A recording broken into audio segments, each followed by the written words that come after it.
start on this computer. Okay, I hope everyone's muted themselves, if you will. I've answered a couple questions in the chat. Let me but I think some of them be useful. So let me go over a couple of them. Actually, we're going to talk a little bit about this. Can tinnitus itself be used as an anchor? I would not recommend that. There's often very traumatic associations. You got to be very careful in working with the tinnitus. And we're going to do a little work actually next and very gently opening up that window. But just to focus on the tinnitus as a therapist, I would highly caution against it. Just to sit and focus on it. For many, it's a source of trauma, and you don't just open yourself to the source of your trauma. So let me again discourage you for that. But working with it in a very gradual way is crucial. Opening to it, learning to turn towards it. Very similar the work with chronic pain, which has been around for a lot longer than when I'll talk about the mindfulness and tinnitus work. Shows being able to slowly turn towards the pain with openness. And even John Kabat-Zinn, who we'll talk about, who developed the kind of whole mindfulness movement in the last 40 years, talks about working with pain, put out the welcome mat for it. But training the body not to respond in a defensive posture, because when the body responds in a defensive posture, it's a threat, it goes into fight or flight, and nothing good happens. But that needs to be done very gradually. And there's no benefit about it if you're throwing someone in the water who was afraid of water. It might work, but they might drown. Right? So be very careful in that mode. Yeah, I will be putting this up at some point. You have my email there. I just put my email up there. If you want to contact me about the recording, peter@therapistwithtinnitus.com. And there's a couple other questions. Hyperacusis is a whole, it's a related bag, because a large percentage of people with tinnitus develop hyperacusis. And the sort of, what we're talking about here, and this kind of gets us into the topic I wanted to start with, meditation and mindfulness. Now, let one more person in here. Most people have heard of mindfulness, and the working definition of mindfulness is non-judgmental present moment awareness. And the reason we talk about mindfulness is because a guy I've talked about, John Kabat-Zinn, developed this training program, mindfulness-based stress reduction, in the late 70s, which became the basis for most mindfulness research in the last 40 years.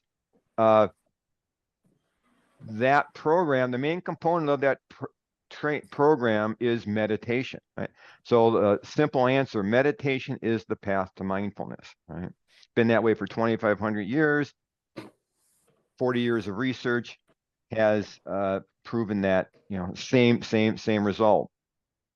Meditation is path to mindfulness, and there is a significant body of research on mindfulness training as reducing tinnitus distress. The mindfulness training is more than just meditation, and I teach a online mindfulness for tinnitus class, but the large component of it is meditation. So essentially, this is training and developing this non-judgmental present moment awareness. And as I said, a lot of research now, and I just gave a talk at the Vancouver International Tinnitus Conference on mindfulness and tinnitus, mindfulness training. So it will help you in essentially getting mindfulness training and working with tinnitus. So I think that's all the questions that I have up to the point. So I'm going to stop it there. And we will, let's see, get started in the second component. So before we, as I said, transition, we're going to review. So we've done concentration and observation. I think everybody muted. We've done concentration and observation. We're going to move on to relaxation and equanimity. We're going to start with a little longer practice. And this is speaking of John Kabat-Zinn, he has a lot of trainings out there. He is the person who gave us the whole modern mindfulness movement. He has a wonderful app, JKZ, which has a lot of great meditations on it.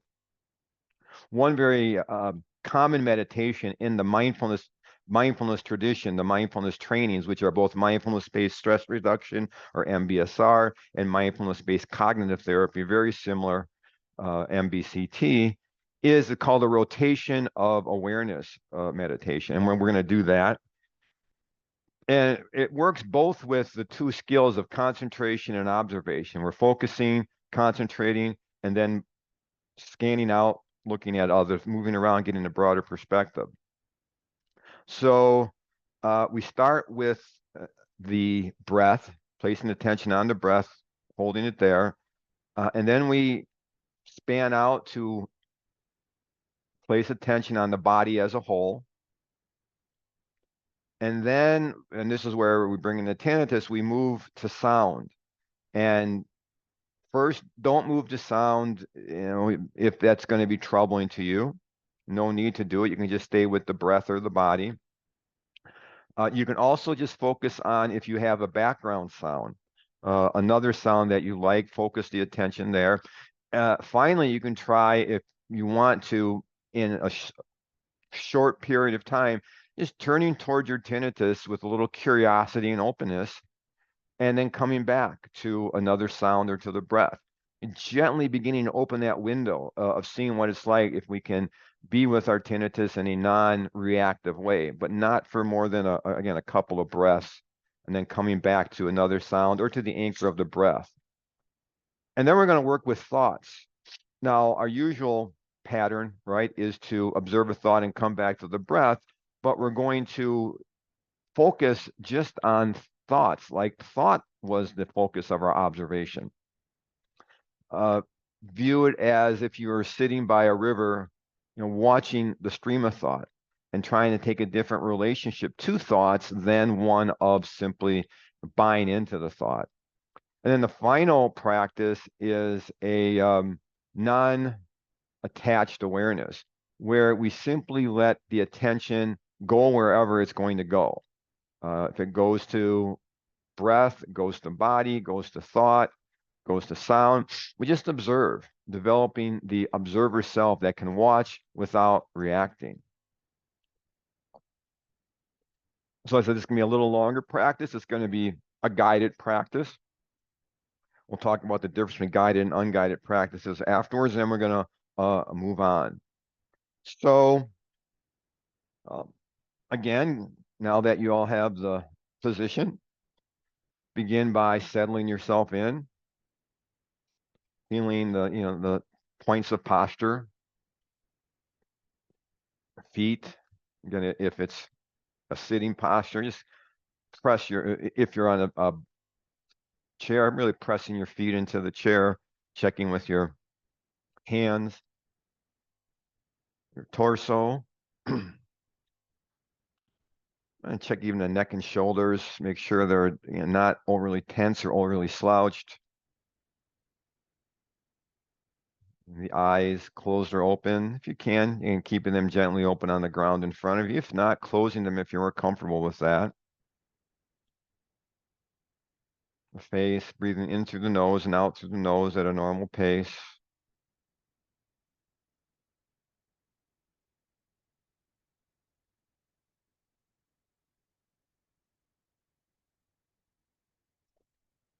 And then coming into your anchor, whether that be the feet, the seat, the hands, the breath in the belly, chest, or nose. Really trying to hone in on that spot. Letting everything else just drop off as unimportant.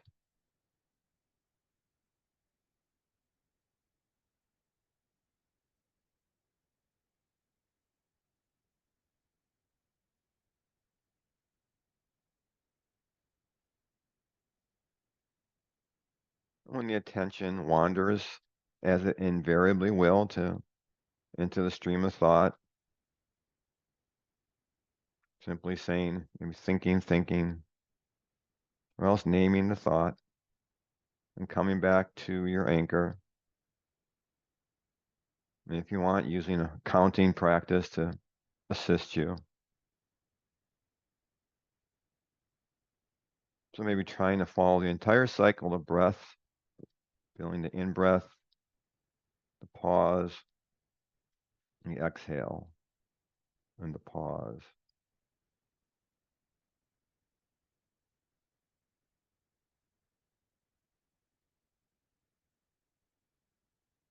The attention wanders. Just notice, maybe observing what's pulled it away with a little curiosity, thinking, or not, and coming back to the breath or your anchor.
If you're ready, taking the attention off of that narrow focus on the breath or anchor and expanding the awareness as if it were going from a flashlight to a floodlight and taking in the entirety of your body as if you could stretch your attention from head to toe, as if you could feel the entire body breathing, the air going in and out through the pores. Just sensing the body as a whole. And again, noticing when the attention wanders, bringing it back to the body.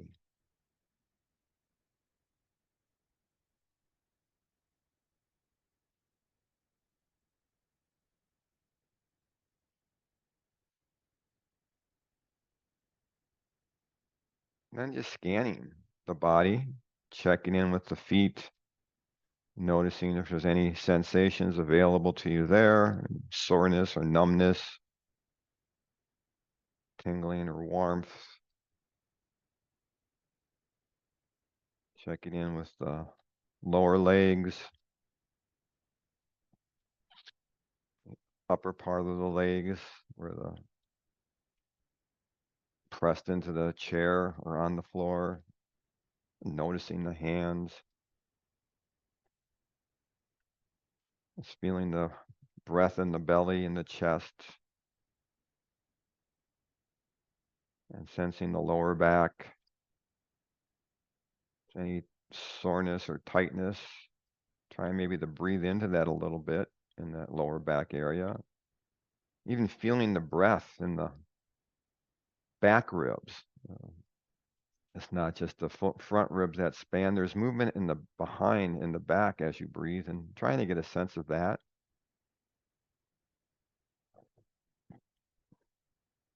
Going up to the shoulders, the face, the head. Feeling the air in the nostrils.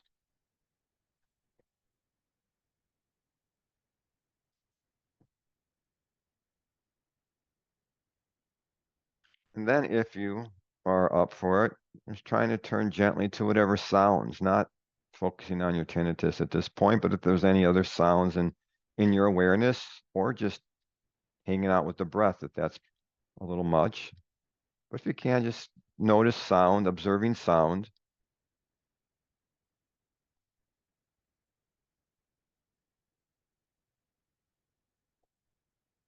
Making sound the focus, just like breath was the focus.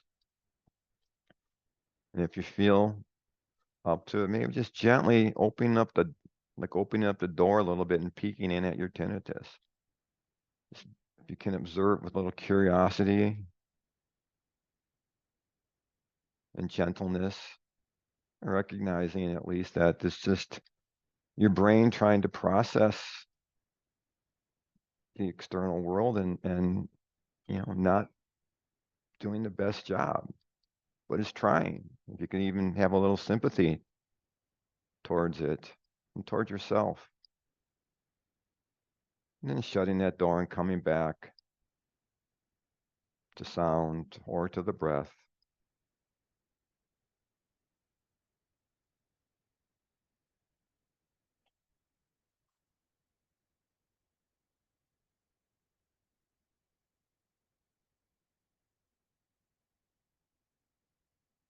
And then letting that sound drop away as the focus and turning to your thoughts, the stream of thought, as if you were on the side of a river watching the stream go by, the thoughts like leaves on the river, or another image of clouds in the sky. Just seeing if you can observe thought in the way you observe breath, body, or sound. And notice thoughts arise from their own origin that we never know. But if we can observe them, they'll simply run their course and another thought will appear. We always have the option of just observing the thought and going back to our experience. Although for this time we're hanging out a little with the thoughts to get curious about them. Just observing the river of thought.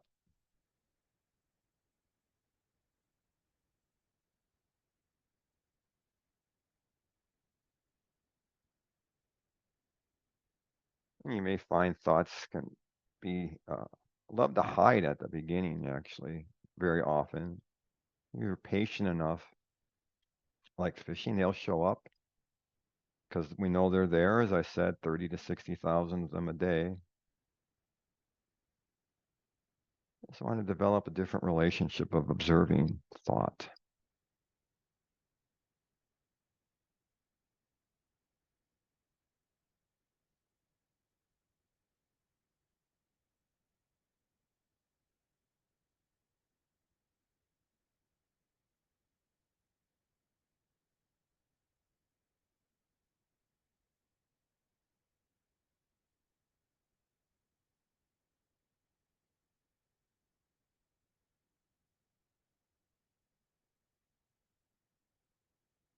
And finally, we're going to just let the attention go wherever it goes and just observe that. It's open awareness practice. The attention can go to the body, the breath, sound, thought. And we just observe, not getting attached, but just watching what the attention is doing, developing a sense of an observer self that's somewhere in between being completely,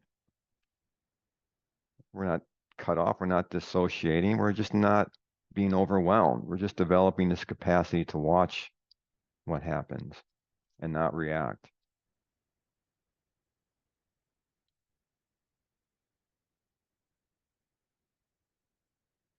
Be curious.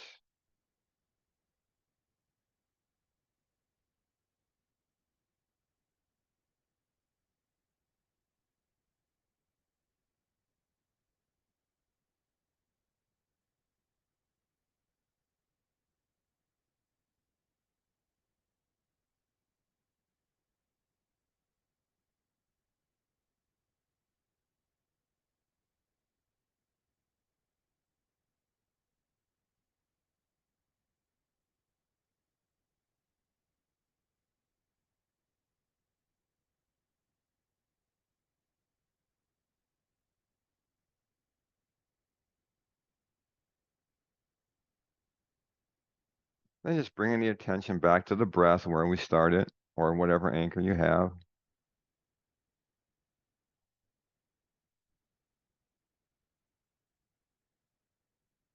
Again, noticing when the attention wanders and bringing it back.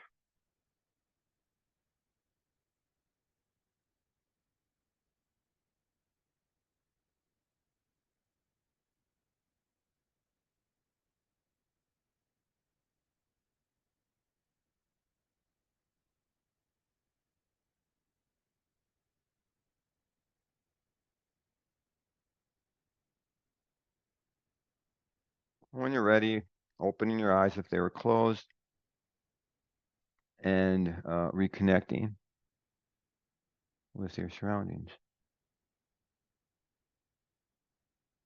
All right, so that was, as I said, a little review, both of these two skills, observation and concentration. It's a practice you'll find if you do any of the mindfulness trainings, a rotation of a rotation of awareness practice is a way to work with both mindfulness and with concentration. Start by focusing, we expand out, we observe, and we're always working with these two capacities, focusing again on particular spots of the body. There's actually a longer meditation we won't get into today called the body scan, which can be a very useful practice in this tradition as well. Working with, I said, thoughts can be, very enlightening practice. We usually just observe them and come back. As we develop, we work a little more with the thoughts and practice with them. But at first, we want to develop this capacity to observe and let go. And the watching the stream of thought is an observation skill. Sound is be very careful. As I said, don't, there are some, I've even read people say you just focus on the tinnitus. I would greatly caution against that, as I said, but I would urge you to gradually develop a slow curiosity. And if we have time, we'll do one practice at the end to kind of work with that. So that's the review. So let's, we've done a practice, stand up. We're not going to do any moving meditations today. Stand up and do a little stretching. But moving meditations are an excellent adjunct practice, yoga, qigong, tai chi, to build into your practice. Walking meditation is another thing, and which I'll just briefly introduce walking meditation as long as we're in the kind of stretching period. It's a traditional practice that can be used as a separate meditation or as a practice to work alongside of sitting practices. So oftentimes you can sit for a while and then walk. So walking meditation is not just walking and meditating. It's a practice. You can do it indoors or outdoors, and you usually have it's usually done walking back and forth for a stretch of, I don't know, 10 yards, 20 yards, and you're just training yourself to go back and forth on a single path usually. And what you're doing is walking very slowly, concentrating your attention on the feet, become the basis for your attention, the way that your breath is the basis when you're sitting.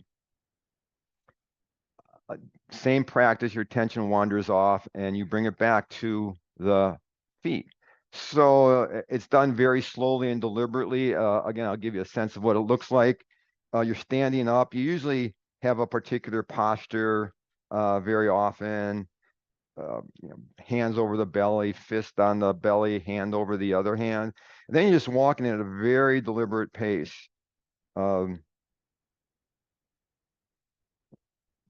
you're just, it's about that slow, and the attention is on the feet, and you're thinking lifting and planting, lifting and planting. And you go 10 or 20 yards and you return. Eyes on the ground in front of you. Again, attention on the feet. And you want to think about it in the same way as you think about sitting practice. Your attention is on the feet instead of the breath. Trying to hold it there, the attention wanders, you notice, and you bring it back. So, as I said, I'm not going to go into it today, just to introduce it to you for future reference. Can be a nice practice to supplement when you start doing longer practices. So walking meditation. If you want more information, you can email me about walking meditation. The other thing I want to talk about before moving on to the relaxation R and the equanimity is the difference between guided and unguided practice. Mostly what we're doing here is I'm guiding. There are some shorter stretches. Guiding meditations are a great, I like to call them, they're training wheels, right? It's a great way to learn to work with your mind, and a lot of good information to be gathered by being guided by a trained meditator. Ultimately, the goal is just to sit with yourself, maybe a sound machine if you need that, or whatever background noise, and learn to work with whatever arises. You need to have that capacity to work with your own thoughts, to work with your own attention, because out in the world, there's not someone telling you to bring your attention back to the moment, not to focus on the thought, but bring it back. So, slowly over time, not at the start, but over time, you're going to wean yourself off of guided meditations. Although I mean, I still use a body scan. It's a nice thing just to kind of calm down and some practices. But where the rubber meets the road is as you just sit and work with your attention and your thoughts. I like to think of meditation along the lines of going to the gym and working out and lifting weights, right? What do you do when you lift weights? Well, you take time out of your day to do this very strange activity you never do in normal life. People don't bench press in their daily life. Why do you do it? Well, to gain a skill, a capacity of strength that then improves the quality of your life, right? And that's what we do when we meditate. We take time out of our day to do this strange activity we never do in normal life. You don't sit still with your eyes closed or open on the ground for 10, 20, 30, 40 minutes in normal life. I mean, if you did it on the job, you get fired. If you did it in a car, you get in an accident.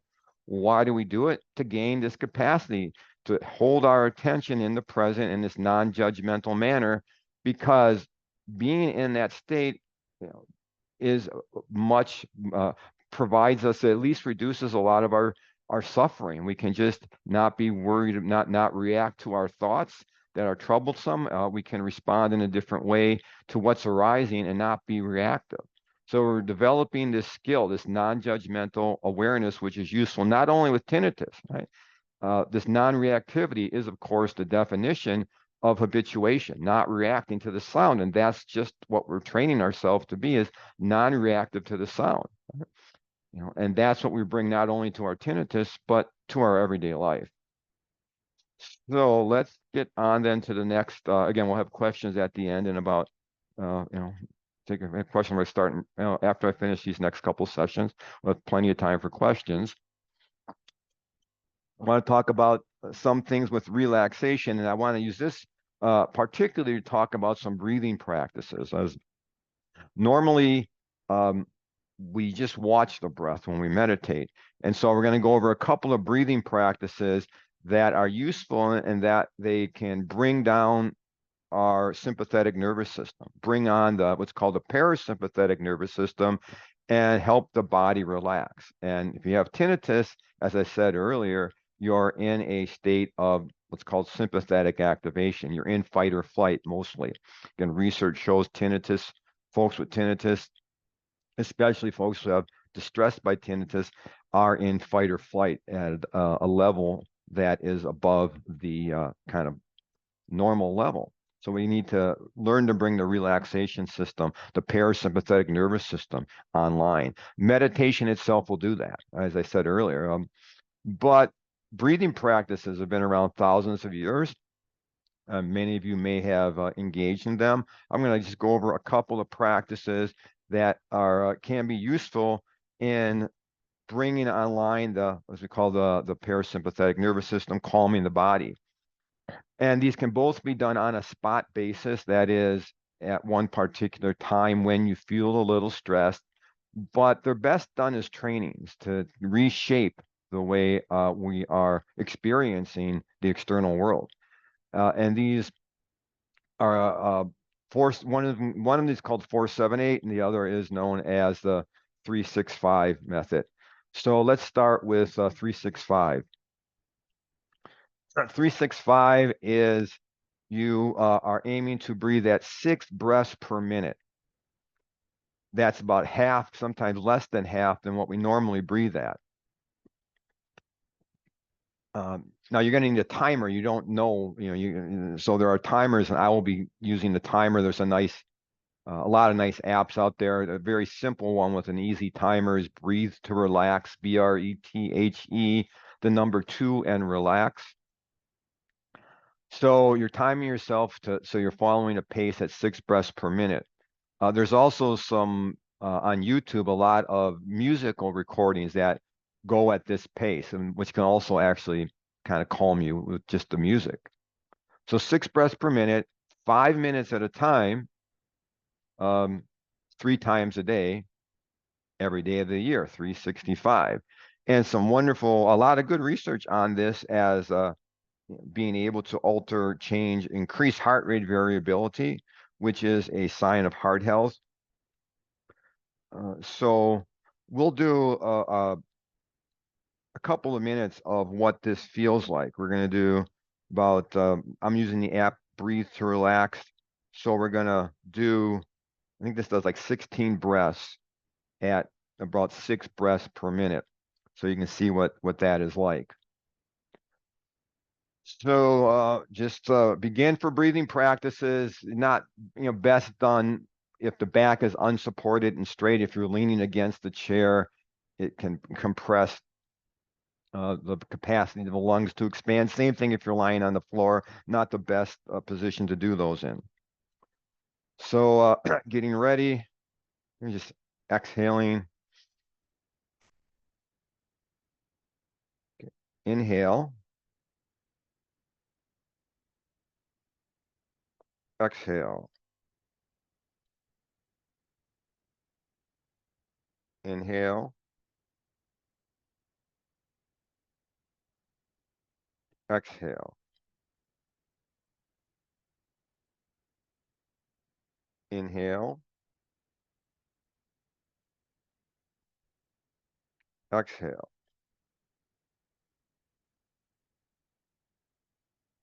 inhale,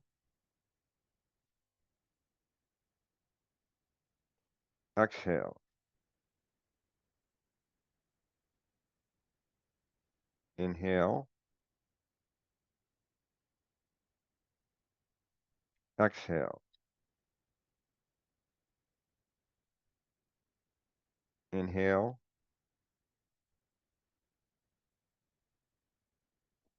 inhale, exhale,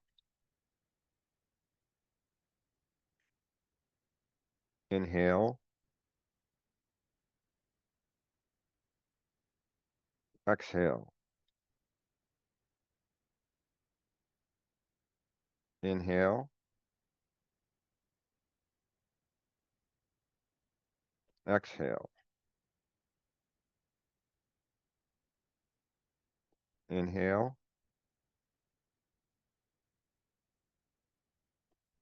exhale,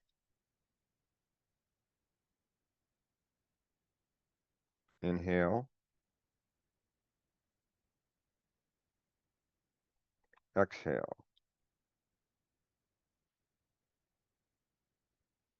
inhale,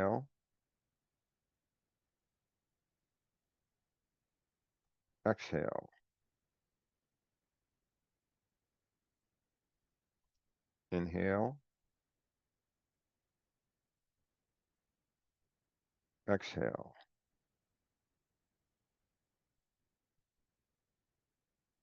inhale, exhale,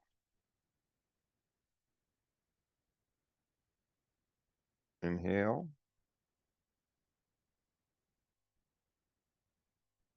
exhale,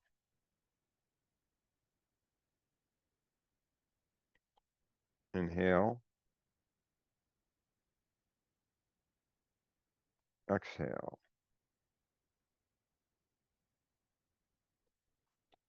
inhale, exhale,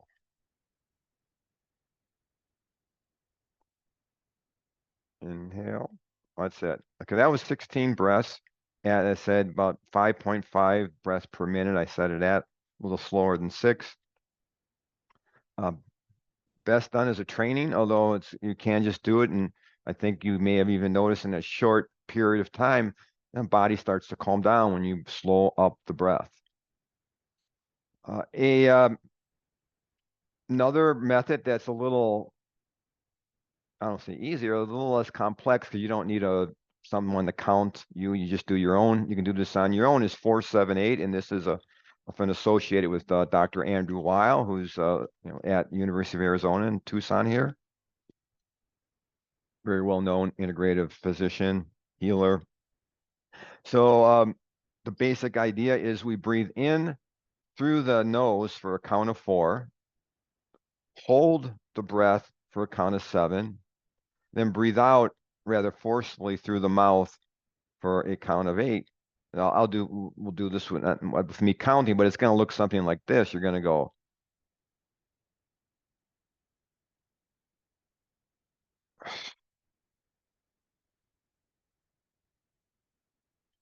So that's one cycle. We're going to start with doing 4 of these. So as I said, some of the keys are, is the 4 is your own counting. It's all your own counting. The 7 is really, it should feel a little uncomfortable for when you get to 7 and the holding the breath.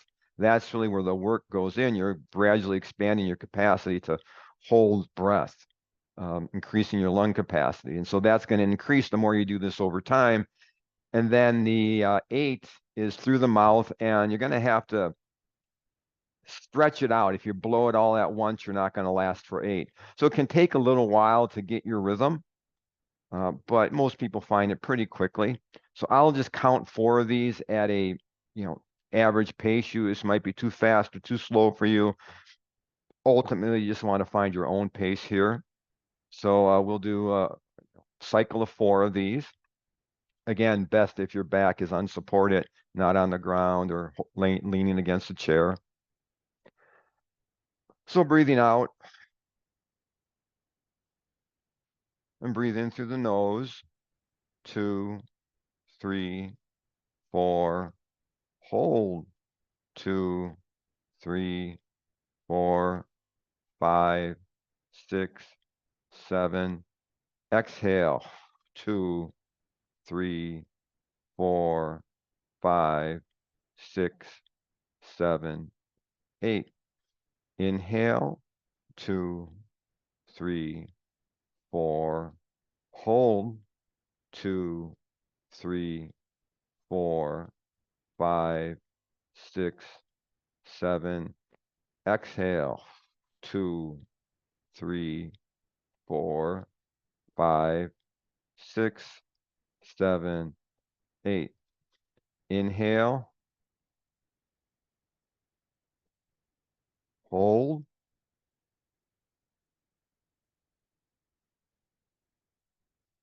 Exhale.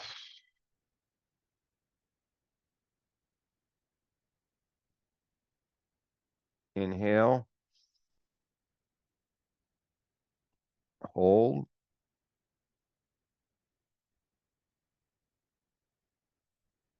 Exhale.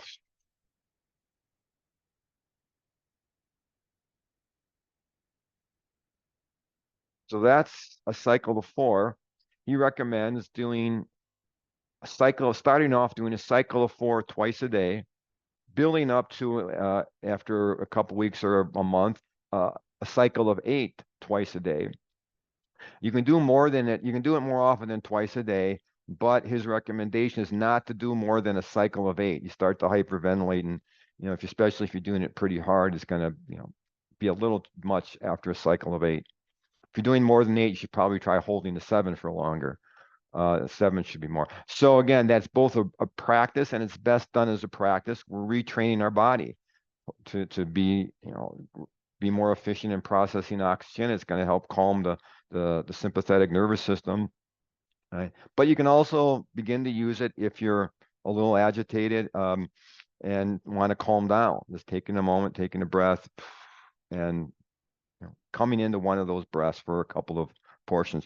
So I would recommend, and again, this isn't to be done as a meditation. Meditation in the mindfulness tradition, we're not trying to alter the breath. I know some people, who will do their whole practice, with like another breathing practice, box breathing. I've seen them come across a number of people who do box breathing as meditation. And I would just say, it's kind of counter to what we're doing in terms of developing, just observing what's happening and not interfering with it. Because when you're doing a conscious practice, you're altering experience. Right? So practice it outside of meditation. Dr. Weil himself, there's a type of, I'll give you one more breath to work with, and this is a breath that actually activates the sympathetic nervous system. And there may be times that we want to activate the sympathetic nervous system, say when we're tired, and rather than drinking a cup of coffee, which late afternoon is not going to be good for us. This a breath that activates the sympathetic nervous system is actually just as effective. If you're driving, you can't stop, or this breath can be useful. And as I said, this is a breath that you can also use along with the 478 as an intro to meditation. So it's called the bellows breath, and it's just using the breathing mainly in through the nose and not, I mean, focusing on the exhale, and using the belly like a bellows. So it's a very fast breath, and I'll just do it for like 15 seconds to show you what it's like. Don't try this at home right away. Just watch. So it goes like this. It goes.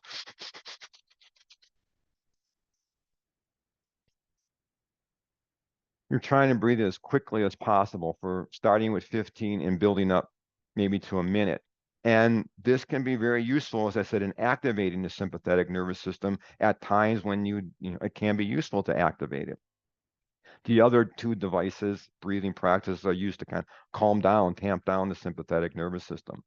And as I said, one practice, Dr. Weil talks about what he uses is he starts with his meditation with the bellows breath because it's in the morning, so you get yourself ready, and because you're kind of tired, it wakes you up. And then he goes into the 478. But however you do it, usually I do it once in the morning when I meditate, and once at night, and sometimes more often. But I think it's an easy practice to build in, and a worthwhile one to have a breathing practice to complement your meditation practice. And I said, working with relaxation, meditation itself is really the best relaxation device we have. But in general on the topic, anything you can do to relax the body will be very useful to you with tinnitus. I talked about the other day, I did a sensory deprivation tank, right? Just calming the body, massages, right? Anything you can do to calm the body down will be very useful in the long run and as an ongoing practice in working with tinnitus. So the last of our skills, the equanimity, involves working with the emotions. As I said, there's two things we want to do. One is we need to learn to tolerate distressing emotions as they arise. And we need to, conversely, to generate a positive, constructive emotional mindset, ideas that will serve to inoculate the mind, if you will, allow it to take on these somewhat troubling issues that will arise, not just with our tinnitus, but with life. So none of this, I have to bring this up here because I am a therapist, and there's a very high rate of depression associated with tinnitus. So this isn't meant to deal with depression. If you're in clinical depression or clinical anxiety, that's really the time to work with a therapist, go to a professional. This is meant to work with emotions that are not overwhelming, aren't interfering with our the quality of our life, but that come and rise and can be disruptive intermittently in terms of dealing with distressing emotions. And it's really primarily be using it, let's say, with non-tinnitus related incidents. But with, if you're working with tinnitus, it can be useful as well. I just want to briefly go over one of these practices, and you can find more about it. It's called the RAIN practice, or the RAIN meditation, and it's associated with a wonderful psychologist and a meditation teacher, Tara Brach, B-R-A-C-H. And it's a way to learn that we need a skill that we need to learn to sit with distressing emotions and not push them away. It's no one likes a distressing emotion, but what research tells us is that those who see distressing emotions as either negative or just a part of what life is, see that as negative, have less psychological health, more depression and anxiety than those who learn to work with distressing emotions, see them as part of life, and even see them as something positive. This is part of the flow of life. So rather than resisting them, which always exacerbates them, trying to, or being overwhelmed by them, right? So we're trying to find a middle ground here. And I'll just kind of briefly describe the practice and maybe walk you through it, a short version of this. So the practice, as I said, is RAIN, R-A-I-N. And you can look up much more detail online. I'm just going to sketch it out here as a way to begin to take a different attitude perhaps toward distressing emotion. The idea in meditation and mindfulness is not that we're going to push anything away, but we're going to learn to work with whatever arises in a skillful fashion, and pushing it away is not very skillful. One of the things we know about emotions is they're temporary. They were intended to be temporary states to help us in a very specific situation. Anger arises to get us ready if we need to fight. Fear allows a reaction to a very intense situation. If you want kind of a primer on emotions, the movie Inside Out or Inside Out 2 is actually a pretty accurate telling of the emotions. So it's a nice little starting place to learn more about the emotions and how to work with them. Now, the emotions are always come along with thoughts. And so in a way, we've started to work with the emotions by learning to observe thoughts. But the emotions can often have, more bite than just a thought that you recognize as a repetitive thought. Oh, I'm thinking this again about my tinnitus. It's, it's going to get worse. Okay, I know this is just a repetitive thought and I can just let it go. But when an emotion arises, it has a little more weight to it. And if it has too much weight, that's when it's time to work with somebody. So you have to be your own, judge on this matter. But one practice that can be a useful tool to kind of test yourself is this RAIN meditation. So you can use it with tinnitus or when any emotional situation arises, how to deal with it in a skillful manner. So the first thing, the R of RAIN, is to recognize the emotion is arising. Very often we don't realize an emotional state is coming up. We're caught in the middle of it. We get pulled downstream, and only later maybe someone points it out to us, like in that Snickers commercial where they tell the guy, maybe you're just hungry, right? He didn't realize he was triggered. Other people had to tell him. And it's often the case. And so what we want to do is notice and name is a way we want to name this. First, noticing, and there's a lot of value, again, in a lot of good research, that naming an emotion is a very powerful tool and actually helps us to regulate the emotion if we can name it. And that's why going to that Inside Out gives you the main emotions, but there's also, if you want to get a little more complex, there's something you can look at called the emotion wheel that you'll see. There's literally hundreds of emotional states that we can learn to judge in ourselves. So we want to notice the emotion, name it if we can, and in a particular way. Instead of saying I'm angry, I'm anxious, I'm sad, try to take a different stance by saying, I notice anger is arising, or I notice fear is arising, or anxiety is arising. Creates a space. It's a way we can work with it. It's not us who is anger.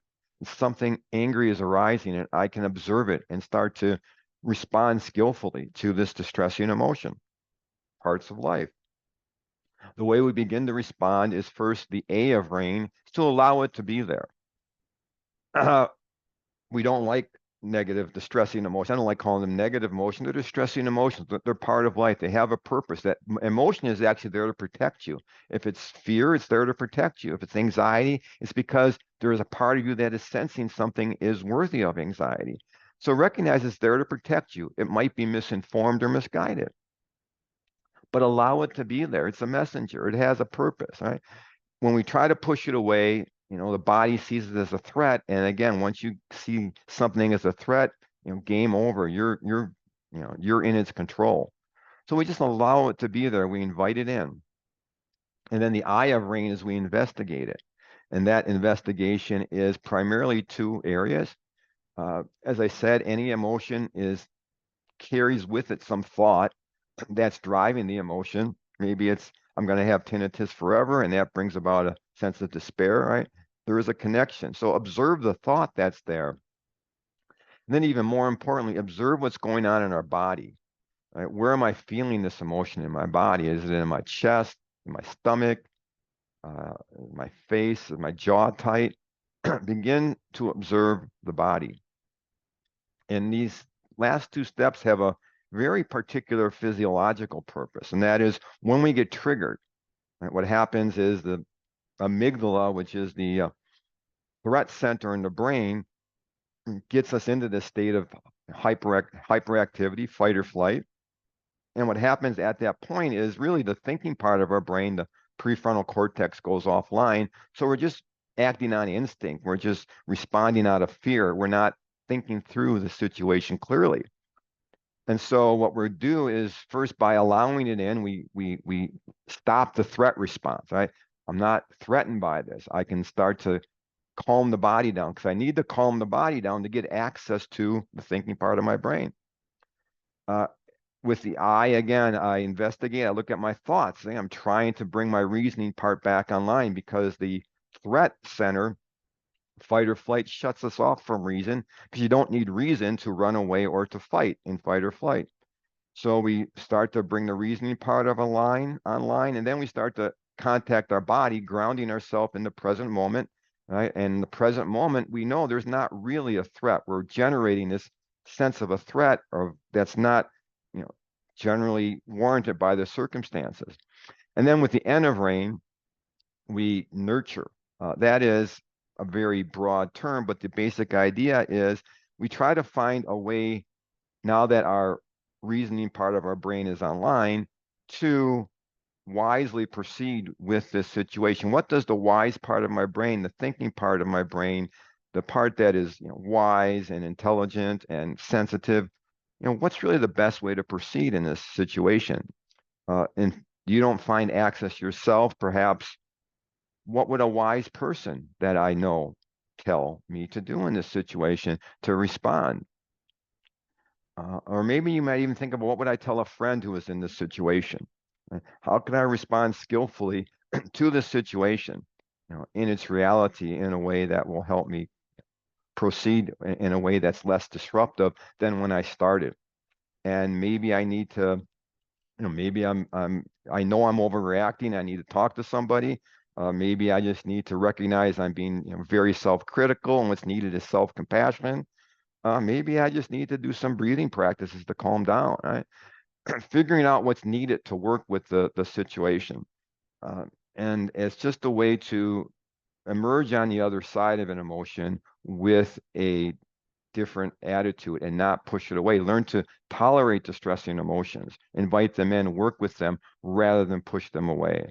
And this is, as I said, a very short practice. You can find a lot more information about this online, or you can email me. I'll give you more resources for RAIN. But really, we're trying to generate an attitude here of inviting stuff in, learning to work with it. And sometimes just breathing with it is all you need to do. It just wants to be heard, right? So taking a different attitude, inviting it in, being non-reactive, learning that it's there for a purpose. I can work with it, right, over time. And if it becomes way overwhelming, that's a good tool that maybe, as I said, it's time to reach out. On the flip side of that, and this is going to be, I'll close off and then we'll have questions, is a wonderful practice for generating positive mind states. And there's a whole array of practices in the school of positive psychology. I could talk a lot more about things like gratitude journals, working with awe, in order to have a healthy mind, healthy, constructive, positive mind. That's something that, we can build. That's not something that, is a given. It's a skill to build a healthy, constructive mind, just like it's a skill to build a healthy body. And we know what does it. Uh, there's tons of research actually in this whole vein of what's called positive psychology about how we know to build a healthy mind, practices that we can implement that will have a result, just like we know the practices that build a healthy body. And there is also some very traditional meditations, and that's what I want to kind of close off with, is a very traditional meditation that done regularly. There's also been a lot of research, is a very constructive tool to building our healthy mind, and it's the loving kindness practice. Some of you may be familiar with it. In the loving kindness practice, what we are doing is generating goodwill towards first ourselves, and then other beings, those closest, those farther away, even actually those we are having problems with. Why? Well, having a hostile mindset toward anybody is harmful. Even being indifferent is shown to be less useful than having sympathy and compassion for others. So this is a way, a age-old practice that, as I said, has been the basis for a lot of research, actually. Contemporary research has shown to be a very beneficial practice, loving kindness practice. You can do this as a separate practice. You can do a little part of it as part of your regular meditation practice. So you can look up a lot of different versions of this. We're going to sit and do one together. You are going to visualize. You try visualizing a place where it's easy to have compassion for a being.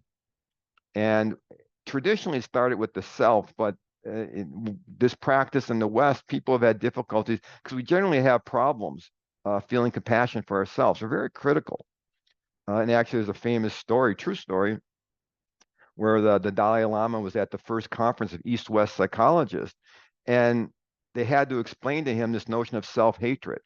Because he thought it was a bad translation. He goes, what? That can't be right. No one doesn't like themselves. There's no concept in Tibetan of this self-loathing, self-hatred. Right? And he was very distressed that people would turn against themselves like that. Who would do that? Why would you do that?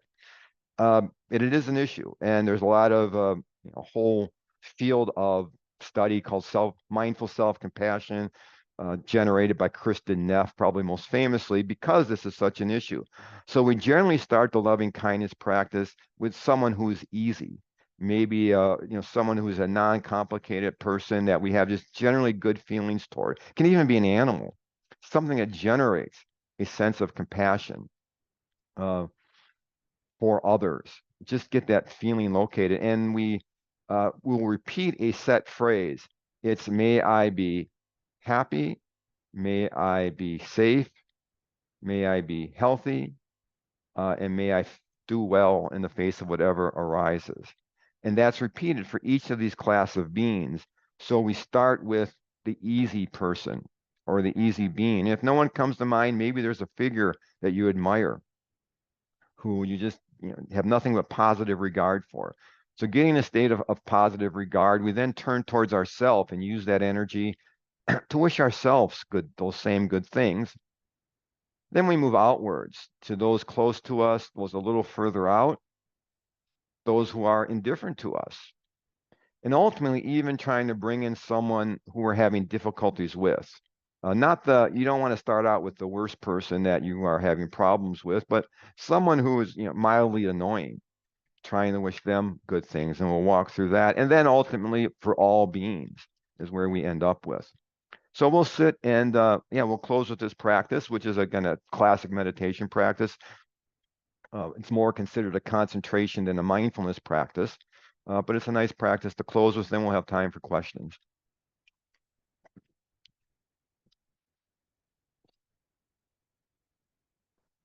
So using all those skills that you now have,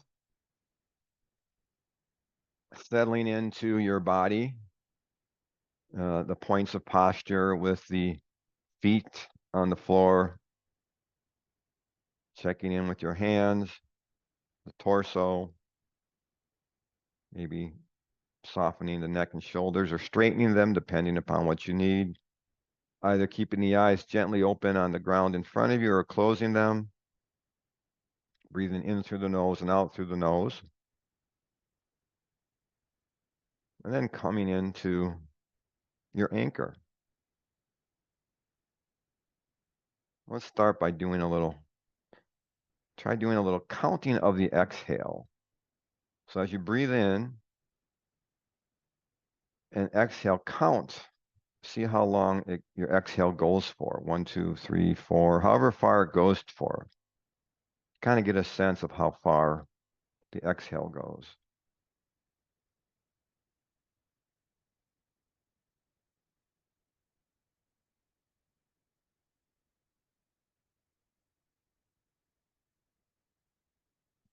And then try expanding that 1 or 2.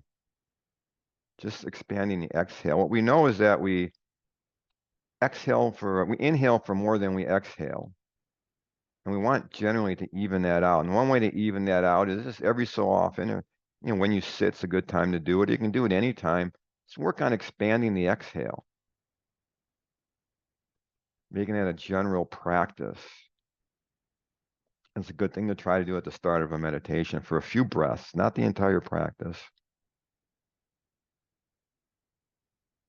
So once you've expanded it, just letting the breath go at its natural pace.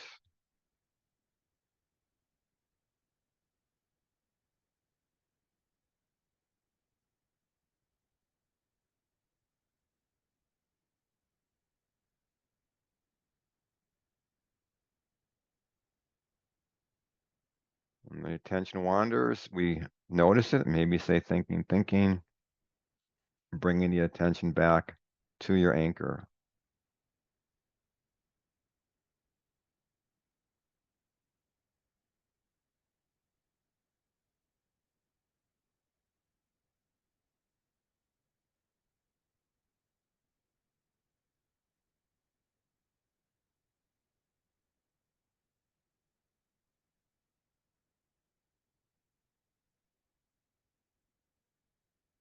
And when you feel settled, trying to call to mind a person or being that naturally brings out good feelings in you, someone in whose presence you just want to smile. And can be a person, an animal, someone even that you don't know. Just someone who brings out a natural, again, sense of well-being in you, a warmth. And imagine that you're seated across from them. And try to generate what that might feel like. Maybe smile.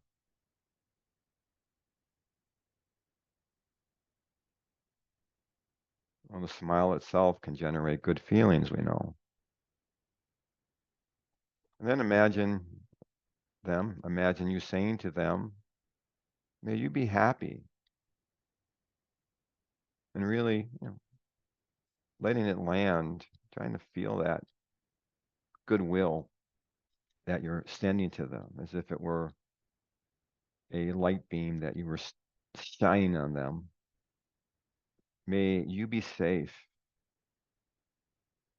and protected from harm.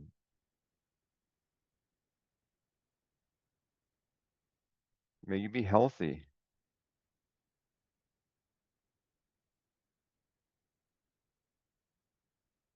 May you live with ease in the face of life's difficulties.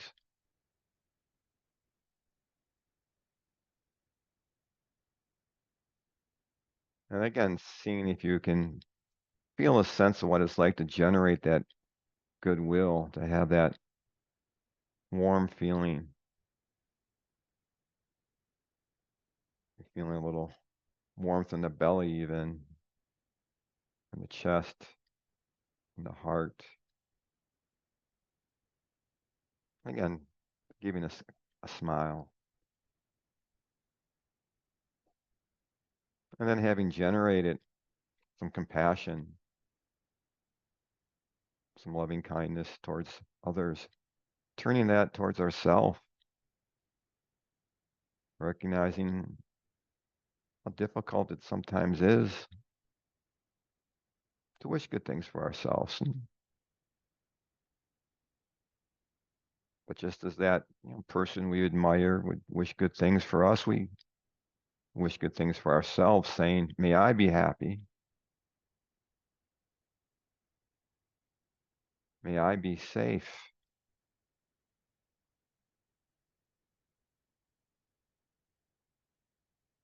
May I be healthy.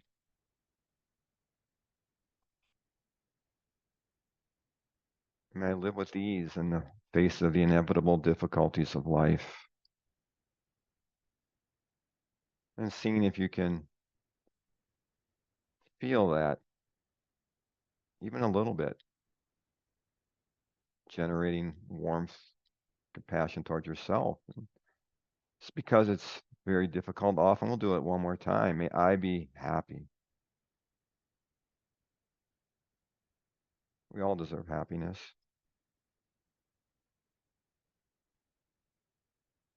especially if we've been good and lived good lives, and we're all trying to do that. May I be safe.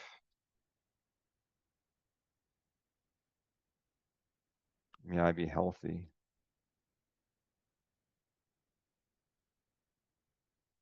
May I live with ease in the face of life's difficulties.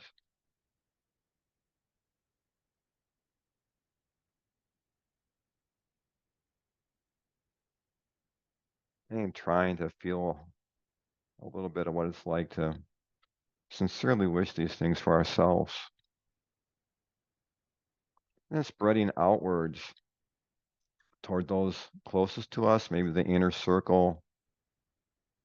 Um, it's also easy to generate positive emotions, and though sometimes those can be, you know, every relationship has ups and downs and conflicting, but it's never in doubt that we wish those in our inner circle nothing but our hearts, and wishing, imagining them or some one or representative sample as you bring that to your imagination, saying, "May you be happy. May you be safe.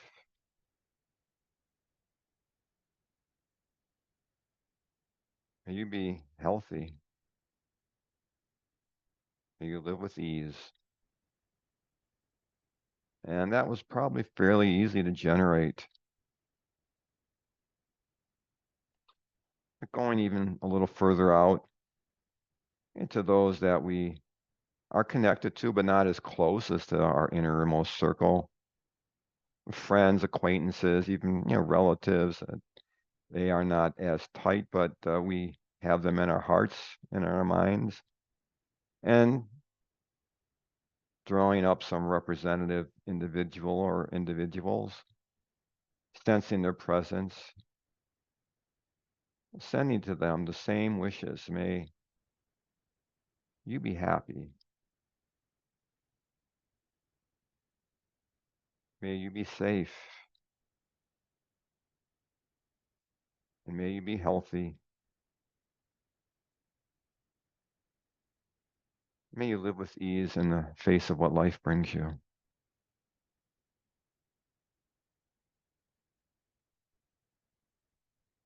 And the depth of that wish will doubtless not be as deep as the initial one towards those in our closest circle, but we sense its sincerity. And if it's possible for you to go even further afield to people you just encounter randomly, maybe just the folks here, the folks you'll run into today on the road, in the stores, bringing up in your imagination, again, some representative sample of people you may encounter today, or maybe in the past, a clerk, barista, fellow worker you encounter every once in a while, and recognizing that our connection to them is, very tentative, but realizing for a moment that they have the same desires that we have, the same wishes for their own health and for the health of their loved ones. They struggle just like us. Like us as well, they will get sick, get old, and die. We all share the same fate, and seeing if it's possible, given that, to wish the same. May you be happy. May you be safe. And may you be healthy and live with ease.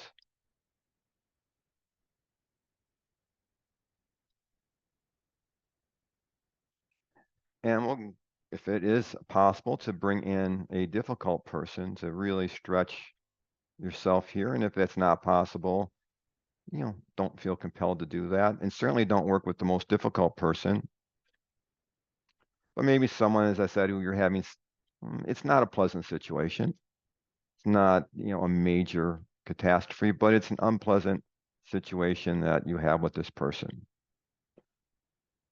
And what can we do? Well, recognizing that there is a reason they are doing what they are doing. It's not one you have to understand or agree with, but there's some explanation there, and it's probably not in the evilness of their nature. And so we can wish them happiness, recognizing that, happy people are a lot easier to get along with and generally aren't very irritating. We can wish them health because we don't wish illness on anybody. Wish their safety and wish them to do well. And again, it's not approving of what's going on. It's just an understanding that for whatever reason, they are doing what they are doing. And we can hope that they will come around to a state where they are in a better place. And if they're in a better place, the situation will probably change. And then finally, stretching out the wish to as far as you can go, people in the area, country, region, city, the world, maybe perhaps picturing the globe, the planet as a whole is seen from space, where we all reside here in this very tentative place, maybe going beyond people to animals and all beings. However far you can stretch your wish for well-being, saying, may we all be happy, may we all be safe, may we all be healthy, may all of us live in peace.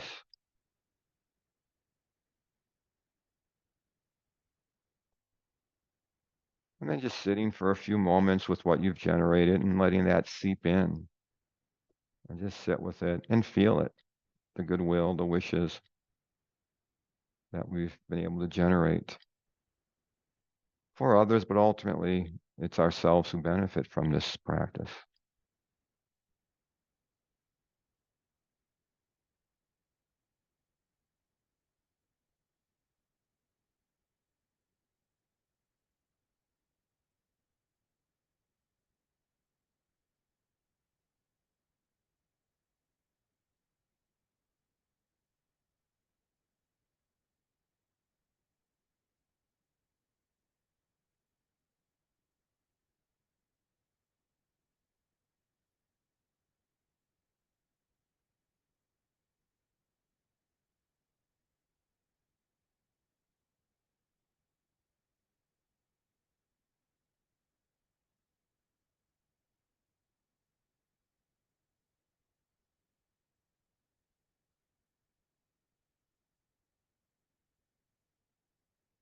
And when you're ready, opening your eyes if they were closed and reconnecting with the room. So there's a lot of good research on this. I try to include it as part of your regular practice is one way to think about it.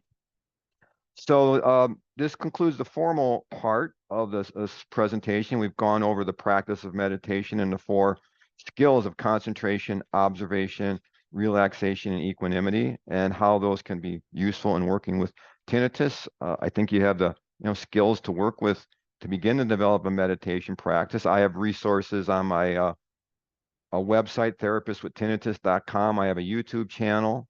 You can go, if you go to my website, therapistwithtinnitus.com. If you have questions, you can email me.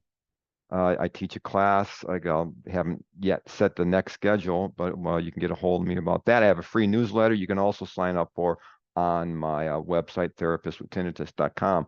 I'm going to end the recording, go to the little boys' room, and then we'll have questions if you want to stick around. So I'm going to end the recording right now.